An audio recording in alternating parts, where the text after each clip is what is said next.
सर्वत्र दुष्काळ पडलाय, प्यायला सुद्धा पाणी नाही आहे, पिके नष्ट होत आहे, पोरीचं लग्न आहे, हातात पैशाचा पत्ता नाही. हो काका, बरोबर आहे तुमचं.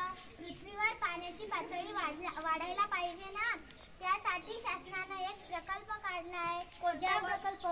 जलतारा प्रकल्प. हो, आता ऐका. 4x4 चौरसाकार खड्डा आखून घ्यायचा. नंतर तो 6 फूट खोल खोदायचा आणि नंतर त्यामध्ये मोठाले दगड टाकायचे. मोठाले दगड टाकल्यानंतर त्यामध्ये छोटे छोटे दगड टाकायचे. नंतर त्याची लेवल काढून घ्यायची. नंतर त्यामध्ये वाळू टाकायची.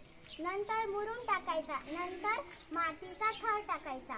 या प्रकल्पामुळे पावसाचं पडलेलं पाणी जमिनीमध्ये मुरेल.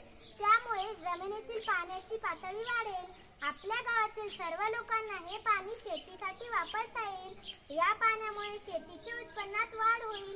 पिण्याच्या पाण्याची टंचाई भासणार नाही. उत्पन्नात वाढ झाल्यामुळे गावाचा विकास होईल. लोकांचं राहणीमान बदलेल. आपल्याप्रमाणे देशातील सर्व लोकांनी जलतारा मिशन हा उपक्रम राबविला तर आपल्या देशाचा विकास व्हायला काहीही वेळ लागणार नाही. चला तर मग आपण सर्व मिळून देशाच्या विकासासाठी हातभार लावूया. जलतारा प्रकल्प राबवूया. हो,